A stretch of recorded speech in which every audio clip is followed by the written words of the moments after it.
Hey everyone, Art McDermott here.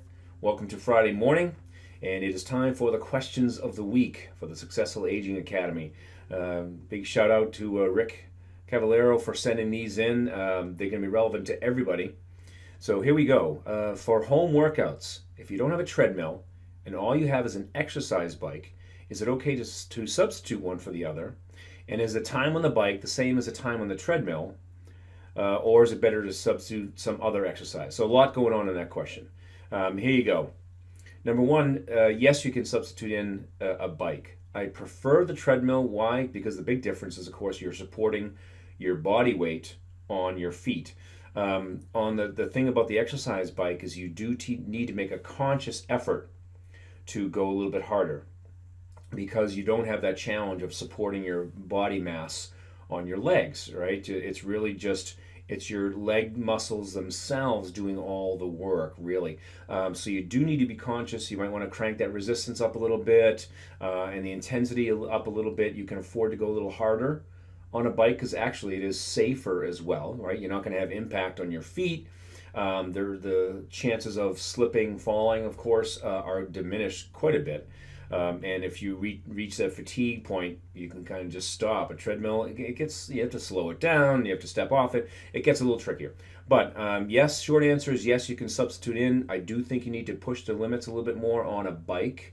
But that's an excellent question. And can you substitute another exercise in there? Absolutely. I've said most of you some of those home workouts that a colleague of mine created. Some of them don't require any equipment at all. So absolutely try to incorporate those little mini interval training boot camps so you can always plug those in.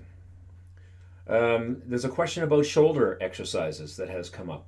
I have had multiple rotator cuff surgeries, two on the right, one on the left. So unfortunately, I know quite a bit about the rotator cuff.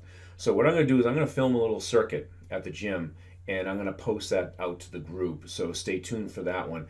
And make a note, almost everybody out there has some form of shoulder injury. So this is going to be valuable at the end of the day to just about anyone. So you may want to incorporate this as a preventative measure. If your shoulders are good, let's keep them that way. So I'm going to put a little circuit together that's going to help all of you. Really good question on nutrition here. When is the best time to eat? Before a workout or after? If I eat before, I tend to have the worst workout because I feel full and sometimes even queasy, which can happen, of course. If I eat after, it's a struggle not to overeat because I'm so hungry. Really good question. Number one, you should not eat within an hour of your workout beforehand. That is, trying to eat within an hour of your start time for the workout. That way, your food is largely digested and passed through the stomach, so that's going to help you avoid the queasy feeling. Number two, you should try to eat immediately after, but just have a fixed meal. That way you can avoid overeating. You just can't, because lifting, working out, whatever it is you're doing can stimulate hunger, right? You've burned up all this energy and your body wants to replace it. There can be a tendency to overeat, but not if you have a planned meal after, and that's all you're going to eat. So, for example, post-workout, if you've been lifting weights, it's good. You want to target about 40 grams of protein and almost double that of carbohydrates. So that is, if carbohydrates are an issue for you, bread, pasta, cereal stuff, there's actually a small window post-workout, and you want to keep this to within an hour of the workout or less, ideally less, where your body will metabolize carbohydrates differently. So having a good ingestion of carbohydrates post-workout is the ideal time frame. So if you love your bread, you're not going to give up your bread, you're not going to give up your pasta, then that's the time to do it. It's called nutrient timing, and you want to be clear on when it happens, and that window is as close to the end of the workout as humanly possible. You wait 3 hours, that carbohydrate window has closed, right? It's just like you never worked out at all. So make ideally within half an hour, but definitely within an hour of your workout. All right, so that should help you out. So in this case, to avoid the overeating, make sure you have a fixed meal in mind. That could be a post-workout shake. It could be a specific portion size of pasta with some protein, fish, meat, etc. All right, within an hour of the workout.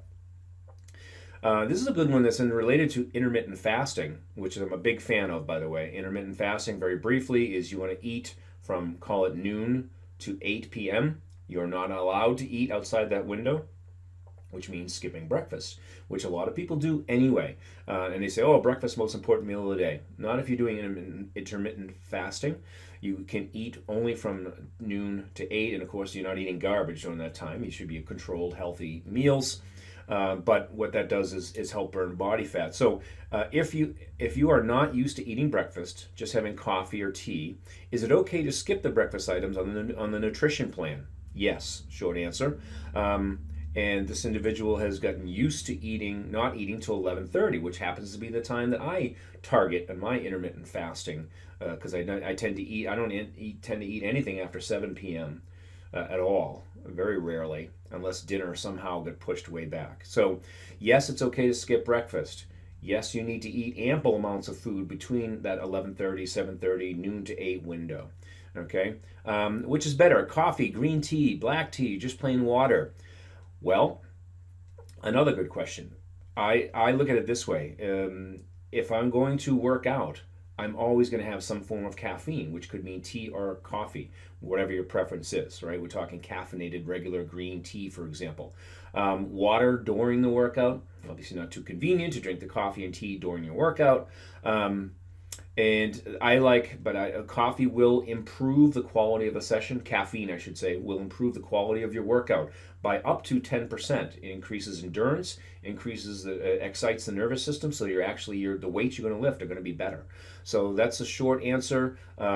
Tea is excellent at night. There are some really good sleeping time teas that are out there. If you're having any issues with sleep, you may want to incorporate that.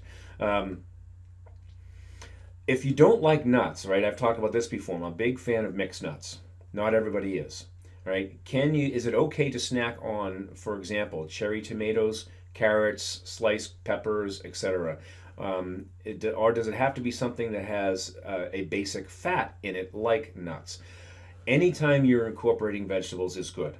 Okay, if that's your preferred snack, absolutely. Remember, in any nutrition plan, certainly any that I would promote, vegetables are free. As many vegetables as you want, just don't as long as they're not deep fried, right? They're just going to be fine for you. So that is okay to plug those in. Yes, you want to have some source of good fats. If you're a fan of avocados, put that on whatever you're eating. It's just remember, they're always in season. They're always full of good fats, and they're good for you. So that might be one other option. But anytime you have the cherry tomatoes, which I know, yes, it's a fruit, but carrots, peppers, all good. Okay, so that answers that one. Is it okay to have sweets over the weekend? Well, if weight loss is your goal, you have to rein in the sweets. And we talked about this one. I had an email from somebody just the other day on the type of sweets. I'm a big fan of dark chocolate. It's going to satisfy the sweet tooth. Don't get anything over that 82% cocoa, because it gets too bitter and not going to be really enjoyable. You can taste the sweetness in that 75 to 82% cocoa range. Try to limit it to dark chocolate, because sweets on the weekend, if you're going to have sweets, have it in the form of fruit. And again, just make it part of the nutrient timing thing. If you're going to work out, go for a walk, go for a run, go for something, and then add in the sweets of the fruit after that. All right, because obviously during the summer, if there's entertaining involved, you want to stay away from the sugars and stuff like that. Fruit has a lot of sugar in it, fructose, so you want to be really careful with your fruit intake if weight management is an issue. But having some cut watermelon, things like that, is not a bad solution. It certainly beats processed sugar. All right. Really good question on the cardio stuff. Virtually all of you have that cardio document I sent to you on the workouts and things like that. How to progress, the fast, the slow, the fast, the slow, alternating back and forth. What is a good rate for walking as an exercise? Do you get any real benefit from walking off-road as opposed to on a paved surface? So 2 questions here. The pace that I walk at tends to be around 3 miles per hour. If I'm mixing in running, which I did just this morning, actually, I did my sprint intervals on a treadmill at the gym. I walk at 2.7 miles per hour because I'm specifically looking for recovery. So maximum is going to be a walking pace for me as recovery at 3 miles per hour. Certainly, power walking, you're going to be up a little higher. If I'm going to jog or really go a fast walk, I'm probably closer to 4.6 miles per hour as a healthy, good jog or power walk. Um, Running, of course, is a different story. I've had to start fairly slow, and now I've worked up today. I do a 1%, little side note, I do 1% incline. Why? Because the landing surface is slightly higher than the takeoff surface, decreases the impact on my knees. I feel that way anyway. Others may disagree. But anyway, so sprinting, I got up to today to 9 miles per hour. I do that for about 30 seconds, 45 seconds, and then I back it off down to that walking pace. So the answer is walking as a recovery form is about 2.7 to 3 miles per hour. If you're doing it as a challenge, you're going to be over 4 miles per hour, probably closer to 4.6 miles per hour. Okay, off-road versus paved surface, good question. You have to be careful off-road. That's where your ankle twists are going to come in. Your knee twists can come in there. But it does challenge the mobility a little bit more. So I like off-road walking and stuff like that. It's almost like that hiking, a hiking trail. It is a little more challenging because it is uneven. Your proprioception is challenged a little more, and that's usually you cannot walk as fast off-road. Paved surface is better for controlled workouts, right? You're going to pace yourself a certain distance. You're trying to get a certain miles per hour, certain time. Paved surface removes all the irregularities of off-road work. So depends on what you do. I like a hike for getting out in tune with nature a little bit more. It's a little more challenging. Paved surface if I want something more structured. I hope that helps. Oh, here's a really good one. As all of you know, that Big Rock program, the initial program that I sent to everybody, I had everybody on, is over. There are a lot of programs, and a lot of people like the morning reminders, right? They like to start off their day that way. I put a post on the Facebook page, but didn't hear much back, and I sent out an email as well. I have a lot of programs in my system that I can get you started on a daily basis. If you're looking to get sugar free, if you're looking for a transformation contest, which I think I'm going to run in September, so you may want to hold off on that one. Clean eating, if that's your challenge. There are a lot of different challenges, pure weight loss that we can do, and I can get you back on one of those morning programs. So keep that in mind. I have plenty of them for advanced nutrition stuff, advanced fitness. There's a lot of good stuff available with using that morning app, so don't delete that just yet off your phone. Just send me an email and reply to this, or post on Facebook, or send me a Voxer message. I like Voxer. I've been trying to say that over and over again. It is the fastest way to get in touch with me, because let's admit it, you send me an email, who doesn't get a gazillion emails every day? So it's easy for that one to get lost.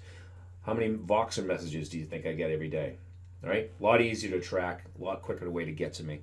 So let's keep the app on the phone, and let me know if you want a new morning program. We'll get you going right away.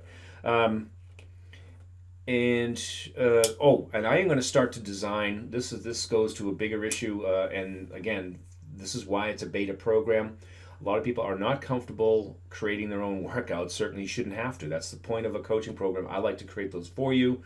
And when you answer the profile question in the More Active platform, it does produce a workout for you based on your how many days per week and what you answer there. I want to get away from that. I'm probably, it looks like right now, going to stop using More Active because of the troubles that people have had with it. If you're in there and you like it, hey, more power to you. It's not going to go away.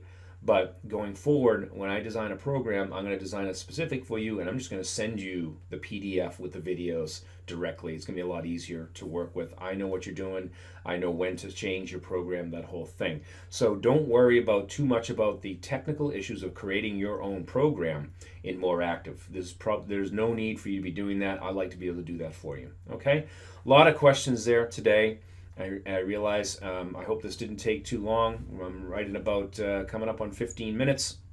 So any questions, please send me a little Voxer message. Send me a message in Facebook. Those are the two quickest ways to get in touch with me. All right, if you have something, take advantage of it. That's why I'm here, is to answer these questions. So, great set of questions today. I hope that's helpful to you, and we'll talk to you soon.